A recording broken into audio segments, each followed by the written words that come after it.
Hello दोस्तों। आज मैं आपके सामने पेश करने जा रहा हूँ एक नई कहानी जिसका नाम है सफलता का रास्ता। एक छोटे से गांव में रहने वाला रमेश एक साधारण परिवार का लड़का था।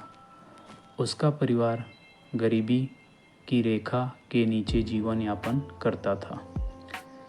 पिता खेतों में मजदूरी करते और माँ घर घर जाकर बर्तन साफ करती थी।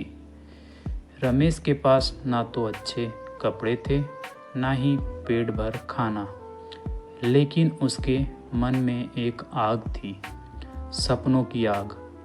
वह पढ़ लिख कर अपने परिवार की जिंदगी बदलना चाहता था।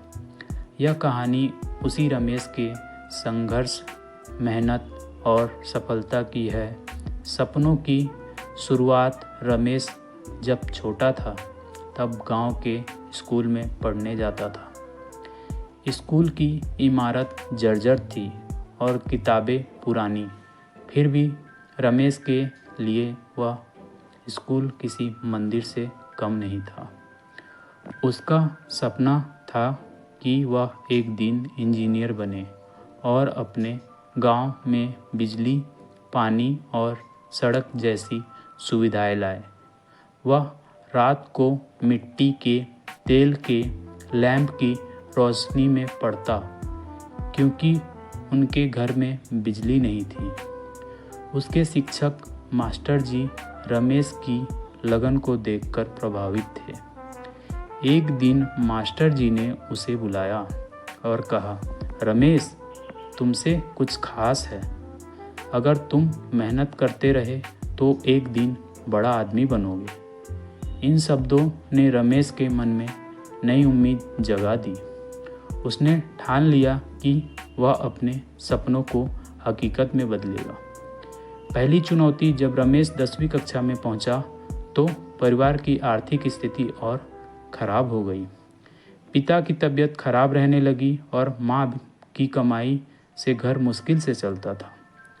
एक दिन पिता ने रमेश से कहा, बेटा, अब पढ़ाई छोड़कर कुछ काम कर ले, घर का बोझ उठाना पड़ेगा। यह सुनकर रमेश का दिल टूट गया, लेकिन उसने हार नहीं मानी। उसने मास्टर जी से अपनी समस्या बताई। मास्टर जी ने गांव के एक सेठ से बात की, जिन्होंने रमेश की अपनों दुकान पर किताब रखने का काम दे दिया। रमेश दिन में दुकान पर काम करता और रात को पढ़ाई। नींद और थकान से उसकी आंखें लाल रहती, लेकिन वह रुका नहीं। उस साल 10वीं की परीक्षा में उसने पूरे गांव में पहला स्थान प्राप्त किया। यह खबर सुनकर गांव वाले हैरान थे। सेठ जी ने उससे इनाम में कुछ पैसे और किताबें दी। शहर की राह रमेश का अगला लक्ष्य था।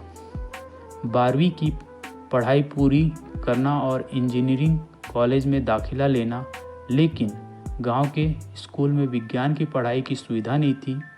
उसे शहर जाना पड़ा। शहर में रहना और पढ़ाई का खर्च उठाना उसके लिए आसान नहीं था। मास्टर जी ने एक बार फिर उसकी मदद की और उसे शहर के एक हॉस्टल में दाखिला दिलवाया, जहां गरीब बच्चों को कम खर्च में रहने की सुविधा थी। शहर की चकाचौंध और तेज़ रफ्तार जिंदगी ने रमेश को शुरू में डराया।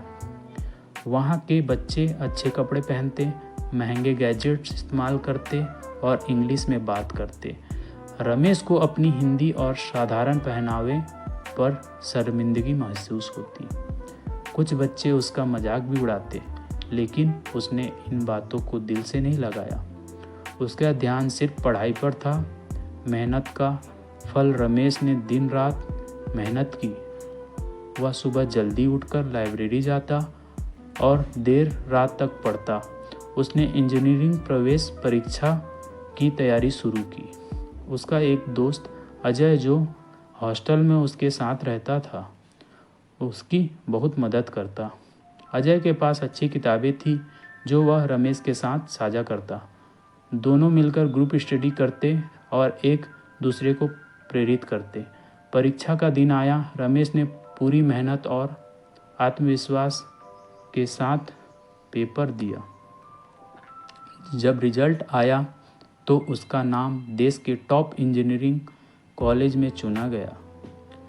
यह खबर सुनकर गांव में खुशी की लहर दौड़ गई। मास्टर जी की आंखों में आंसू थे और रमेश के माता पिता को विश्वास नहीं हो रहा था कि उनका बेटा इतना बड़ा मुकाम हासिल करेगा। कॉलेज की नई जिंदगी। कॉलेज में दाखिला लेने के बाद रमेश को नई चुनौतियों का सामना करना पड़ा। पढ़ाई का स्तर बहुत ऊंचा था और ज़्यादातर प्रोफेसर अंग्रेजी में पढ़ाते थे। रमेश को अंग्रेजी समझने में दिक्कत होती थी, लेकिन उसने हार नहीं मानी। उसने अंग्रेजी सीखने के लिए रात को अतिरिक्त समय निकाला। वह अखबार पढ़ता, अंग्रेजी फिल्में देखता और अपने दोस्तों से बातचीत में सुधार करता। धीरे धीरे उसकी अंग्रेजी बेहतर हो गई। कॉलेज में रमेश न सिर्फ पढ़ाई में अच्छा प्रदर्शन किया, बल्कि कई प्रोजेक्ट में हिस्सा लिया। उसने एक सोलर पैनल प्रोजेक्ट बनाया जो कम लागत में गांव में बिजली ला सकता था। इस प्रोजेक्ट को कॉलेज के प्रोफेसरों ने बहुत सराहा। रमेश को एक राष्ट्रीय प्रतियोगिता में हिस्सा लेने का मौका मिला, जहां उसका प्रोजेक्ट प्रथम स्थान पर आया। इस जीत ने उसे कॉलेज में मशहूर कर दिया। परिवार का सहारा। रमेश ने कॉलेज के दौरान अपने परिवार की मदद करना शुरू किया। उसने कुछ ट्यूशन पढ़ाना शुरू किया, जिससे उसे थोड़ी कमाई होने लगी। वह ये पैसे घर भेजता ताकि पिता का इलाज हो सके और माँ को काम कम करना पड़े। उसकी बहन राधा, जो पढ़ाई में अच्छी थी, को भी उसने शहर में पढ़ने के लिए बुला लिया। रमेश चाहता था कि उसकी बहन भी अपने सपनों को पूरा करे। सफलता का शिखर। 4 साल की कड़ी मेहनत के बाद रमेश ने इंजीनियरिंग की डिग्री हासिल की। उसे एक बड़ी कंपनी में नौकरी मिल गई, जिसकी सैलरी इतनी थी कि उसने अपने परिवार की सारी समस्याएं हल कर दी। उसने गांव में अपने माता पिता के लिए एक पक्का मकान बनवाया और गांव में बिजली लाने के लिए अपने सोलर प्रोजेक्ट को लागू किया। गांव के लोग उसे इंजीनियरिंग साहब कहकर बुलाने लगे। रमेश ने अपनी बहन को भी पढ़ाया और वह एक डॉक्टर बनी। मास्टर जी, जो रमेश के पहले गुरु थे, को रमेश ने अपने गांव के स्कूल को नया रूप देने की मदद की। स्कूल में नई बिल्डिंग, लाइब्रेरी और कंप्यूटर लैब बनवाए गए। रमेश का सपना था कि गांव के हर बच्चे को अच्छी शिक्षा मिले ताकि वे अपनी सपनों को पूरा कर सके। आज रमेश ना सिर्फ अपने परिवार का सहारा है, बल्कि पूरे गांव के लिए प्रेरणा का स्रोत है।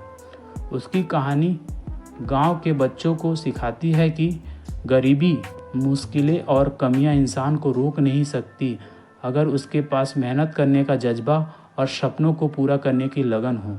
रमेश आज भी कहता है, सफलता का रास्ता आसान नहीं होता। यह पत्थरों, कांटों और मुश्किलों से भरा होता है, लेकिन अगर आप अपने लक्ष्य पर नज़र रखें और मेहनत करें तो कोई भी मंजिल दूर नहीं। इस कहानी का निष्कर्ष यह है, रमेश की कहानी हमें सिखाती है कि सफलता केवल पैसों, सुविधाओं या परिस्थितियों पर निर्भर नहीं होती। यह उस जुनून, मेहनत और आत्मविश्वास पर निर्भर करती है जो हमारे अंदर होता है। अगर हम अपने सपनों के लिए दिन रात मेहनत करें तो कोई भी लक्ष्य असंभव नहीं।